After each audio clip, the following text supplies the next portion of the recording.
అబ్బో ఇక్కడ కేజీ చీరలు కొంటే అర కేజీ చీరలు ఫ్రీ అంట. మంగళ్య షాపింగ్ మాల్ కేజీల్లో సేల్ టన్నుల్లో ఆనందం. రేవంత్ అన్న బయోపిక్ అని ఇగో సినిమా స్టార్ట్ చేస్తే వాళ్ళ అనుచరులు పైసలు అడిగారు నన్ను. ఓకే రేవంత్ అన్న బయోపిక్ ఈడు ఉంది కదా యా యా సీఎం రేవంత్ అన్న ఇటు తీసుకో బ్రదర్. ఎందుకు ఇవన్నీ ఆయన జెడ్పీటీసీ నుంచి ఎమ్మెల్యే నుంచి ఎంపీ నుంచి సీఎం దాకా ఏమైండు, ఆయన మీద జీవిత స్టోరీ తీయాలని మా దోస్తులం ఒక 50 కోట్ల రూపాయలు తయారు చేసుకున్నాం. అన్న మీద ప్రేమతోని ఆనాడు చెప్పిన ఆశించిన తెలంగాణ నేనేం ఆ ఫోటో చూసినావు కదా డేట్ తో సహా వచ్చినప్పుడే కదా. ఇగో రేవంత్ అన్న బయోపిక్ తీయాలంటే ఒక ఆయన కంట నేను పోయంటే పైసలు ఇవ్వాలంట ఈ సినిమా తీయాలంటే అది రేవంత్ అన్న దృష్టిలో పోవాలి కదా. రేవంత్ అన్న మీద ప్రేమ నాకు ఎంత ఉందో తెలియాలి కదా. మరి రేవంత్ అన్నకు నాకు దూరం చేసిన కొడుకులు ఎవరో తెలియదా? ఎవరో ఆ కొడుకులు ఎవరో ఆయనకు తెలుసు నాకు తెలుసు. రేవంత్ అన్నని ఇంత ప్రేమించి నా సీనియర్లతో కొట్లాడి రేవంత్ అన్న సైడ్ నేను నడిచినప్పుడు ఎందుకు ఆ గ్యాప్ వచ్చింది అంటే అంత ప్రేమించిన మీరు ఎందుకు మరి రేవంత్ రెడ్డి ఎందుకు ఆయనకు తెలియాలి నాకు తెలియాలి ఇక బయట ఎందుకు? ఇప్పుడు ఒకటి క్యాస్ట్ నేను గొల్లోని బీసీని అలా కులపొల్లు వచ్చి చెప్పిరు ఆయన వద్దనుకోండు అంతే. సరే ఈ సినిమా ఆయన వచ్చిన ఆదర్శం ఇవన్నీ పక్కకు పెడదాం. ఆయన మీద ఎప్పుడు నాకు ప్రేమ ఉంటుంది, వ్యక్తిగతంగా ప్రేమ ఉంటుంది, పార్టీ పరంగా క్యాస్ట్ ఈక్వేషన్స్ పక్కన పెడదామన్నా. ఎందుకు రేవంత్ రెడ్డి వచ్చిన తర్వాత కట్టర్ కాంగ్రెస్ నాయకులు కొంతమంది నేను చూసిన జీవన్ రెడ్డి, సింగిరెడ్డి, సోమశేఖర్ రెడ్డి. సో నాకు చాలా తెలిసిన వ్యక్తి సోమశేఖర్ రెడ్డి వాస్తవంగా చాలా పైసలు పోగొట్టుకుండు. అంబర్పేట శ్రీనివాస్ యాదవ్ ఎన్ని పైసలు పోగొట్టుకుండో సోమశేఖర్ రెడ్డి అన్ని పైసలు పోగొట్టుకుండు. ఆ తర్వాత మా విజయ్ అని టీఆర్ఎస్లో పోయిండు ఎలక్షన్ల ముందు. విజయ్ పోగొట్టుకుండు. ఈడ తెలంగాణలో ఒక 20 నుంచి 30 మంది ఉన్నారు నా లెక్క. ఆ 30-40 మంది పైసలు పోగొట్టుకున్నారు. అయినా కూడా కాంగ్రెస్ పార్టీ మార్చుకోలే, మేము కాంగ్రెస్ పార్టీ జెండా మారాలి, కాంగ్రెస్ పార్టీ ఒక ఆశయం వదిలిపెట్టుకోలే. ఫిర్బీ ఇగో నువ్వు ఈ ఆఫీస్లో కూర్చున్నావు, నెలకు 1,50,000 రూపాయలు మెయింటెనెన్స్, ఫుడ్ అన్ని కలిపి ఇట్లా 4 ఆఫీసులు ఉండే. పార్టీ రాగానే 2 ఆఫీసులు తీసేసిన. ఎవడన్నా పార్టీ రూలింగ్ కోసం 2 ఆఫీసులు తీసేస్తాడా? ఏం చేయాలి? ఇంట్లో పైసలు పాల పైసలు పెడుతున్నా, ఇంట్లోకి వెళ్ళి పైసలు పెడుతున్నా, రూపాయి కష్టం నా రెంట్లో వస్తాయి, రెంట్లో పైసలు పెడుతున్నా. మరి ఇంత కష్టపడి పార్టీ కోసం మీరు రేవంత్ అన్న చెప్పినట్టు చేయొచ్చు కదా అన్న. ఏమని ఇప్పుడు ఆయన ఏదో రూల్ ఇస్తారు కదా, సో అట్లా ముందుకెళ్ళి పదవద్దు. మేము రా టీమ్ లా ఉంటాం. రా టీమ్ అంటే తెలుసా?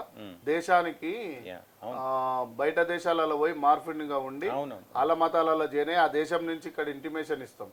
దావుద్ ఇబ్రాహిం మీద ఒక ఆయన యాక్షన్ చేసిండు కదా, ఆ రామ్ టీమ్ లాంటి వాళ్ళం పార్టీకి. మేము జెండా పడిపోయి జాతీయ జెండా మీద ఏ ప్రేమ ఉంటుందో దేశంలో మాకు మా పార్టీ జెండా మీద ప్రేమ ఉంటది. నేను చాలా మందిని గమనించిన, అది చెప్తున్నా. ఎందుకు ఆ టైంలో మీరు కాంగ్రెస్ రావాలని చాలా కోరుకున్నారు. కోర్ కాంగ్రెస్, ఒరిజినల్ కాంగ్రెస్ వాళ్ళు అందరు కూడా మరి అధికారంలోకి వచ్చినాక అధికారం రాకముందు కూడా కొంతమంది వెళ్ళిపోయారు. ఎందుకు వెళ్ళిపోయారంటే పోచారం శ్రీనివాస్ రెడ్డి, జీవన్ రెడ్డి కాన్స్టెంట్ జైత్యాల మీద ఉన్నటువంటి ఎమ్మెల్యే, టీఆర్ఎస్ ఎమ్మెల్యే సంజయ్ వాళ్ళ కార్యకర్తలు ఏదో చంపిరని చెప్పేసి అపోహం వచ్చింది.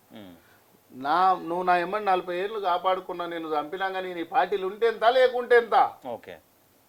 మా రక్తమే కాంగ్రెస్ పార్టీ కోసమే బతికినాం. కాంగ్రెస్ జీవన ఉపాధి మేము, కాంగ్రెస్ నిలబడడానికి మేము అప్పులు చేసి కాంగ్రెస్ పార్టీని నిలబెట్టినాం, జెండాలు తెచ్చినాం, జనాలను కూడా పెట్టినాం, మీటింగులు పెట్టినాం, నియోజకవర్గాలు తిరిగినాం, ఎంపీలు గెలిపించినాం. లాస్ట్కు నువ్వు బయట మన పార్టీ కార్యకర్తలను చంపిన పార్టీలను తీసుకొచ్చి ఇలా జైన్ చేసుకుంటే, మన కార్యకర్తలని జైల్లో వేసి తొక్కిపించడం తీసుకొస్తే, మన పార్టీలని రైస్ మిల్లులు గాలబెట్టి, మన పార్టీలలో ఎకనామికల్గా కొట్టి, మన పార్టీ డెవలప్ కానున్న అన్నోళ్ళందరినీ తీసుకొచ్చి ఇవాళ ఆ కొడుకులే నీ మీద ప్రెస్ మీట్ పెడతారు. బాధ అనిపిస్తలేదా రేవంత్ అన్న? నీకు బాధ పడతలేవా? ఎందుకు బాధ అనిపిస్తలేదు నీకు? నీ మీదనే కదా పోచారం శ్రీనివాసరెడ్డి ఎగితాలుగా ప్రెస్ మీట్ పెట్టింది. ఇవాళ బాధపడుతున్నాం. నీ మీద మాకు కోపం లేదు, బాధ ఉంది. మా కాంగ్రెస్ కార్యకర్తలకు ఏం అవసరం లేదు. భుజం మీద చేసి సాయదా ఓపిస్తే చాలు. 60 ఏళ్ళు బతారు ఇంకా మళ్ళీ పార్టీ కోసం. అందుకే 64 వరకు అన్ననే ఉంటాడని చెప్తున్నా. అందుకనే ఆయన మీద ఎగితాలు చేయాలని కాదు. ఆయన ఒక సీఎం, ప్రోటోకాల్ సీఎం, నేను ఒక ఏఐసిసి. నేను కష్టపడి వచ్చిన ఆయన కంటే సీనియర్ నేను. యూత్ కాంగ్రెస్ సభ్యత్వం ఎట్లుంటుందో మాకు తెలుసు, ఎన్ఎస్వై ఎట్లుంటుందో తెలుసు, సేవదాలు ఎట్లుంటుందో తెలుసు.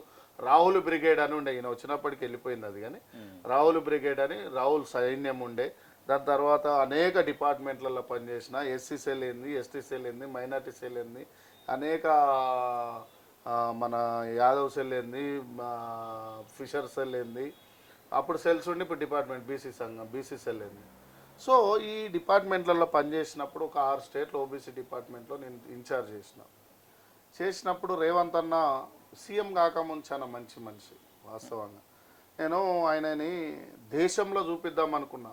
దుల్కర్ కర్ణాటక మమ్ముట్టి కొడుకుండా దుల్కర్ హీరో, అమితాబ్ బచ్చన్ కేసీ వేణుగోపాల్ ప్లేసు, సోనియా గాంధీ ప్రియాంక గాంధీ రాహుల్ గాంధీ, ఒక 10-12 మంది పెద్ద హీరోలను దేశంలో, రజనీకాంత్ను కూడా పెట్టి పెద్ద సినిమా తీయాలి. మా రేవంత్ అన్న తెలంగాణ ఒకదానికి కాదు దేశంలో వెలగాలని అనుకున్నా. అనుకోని సినిమా కాడికి పోతే ఒక వాళ్ళ పక్కకున్నోడు నాకు తెలియకుండా సినిమా తీస్తావా అంటే తిక్కలేసింది.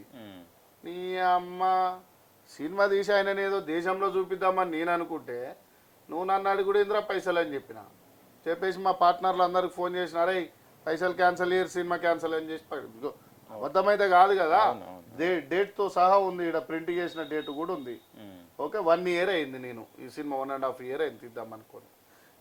నేను చేసిన తప్పేంది, ఆశించిన తెలంగాణ అభివృద్ధి రేవంత్ అన్నతోనే సాధ్యమని పెట్టడం ఆ రోజు తప్ప.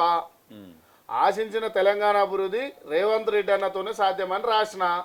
దానికి నాకు పార్టీలకి ఒత్తిళ్ళు వచ్చినాయి, అయినా తట్టుకొని రేవంత్ అన్న కోసం ఆ రోజు నిలబడ్డా. తర్వాత ఆయన సినిమా తీద్దాం అనుకున్నా, నాకు ఆయన పదవి ఇవ్వకున్నా పర్వాలే, మావోని నేను దేశంలో చూపించాలా అనుకున్నా. ఏది ప్రభాస్ లెక్క, ఆ పుష్ప సినిమా హీరో లెక్క ఇట్లా మస్తు లెవెల్లో చూపిద్దాం అనుకున్నా, పెద్ద హీరోని పెట్టి. ఇవన్నీ వేయడం వల్ల ఆయన నాకు చేసింది ఏంటంటే నా మీద అలా మనుషులతో దాడి చేయించుడు. మరి ఆయన చేపిస్తుండా, కిందోళ్ళు చేపిస్తూ, దాడిలకి ఏం పెద్ద ఒరిగేది లేదు. కాంగ్రెస్ పార్టీ జెండా పట్టుకున్న రోజే డిసైడ్ అయ్యి నా ఇల్లు నాకు వద్దని బయట పోయి బ్యాచిలర్ జీవితం గడిపినోని నేను కాంగ్రెస్ పార్టీ కోసం. 100 మంది రాని 200 మంది రాని అలా సుపారీ గ్యాంగులు రాని ఎదుర్కోనికి రెడీ.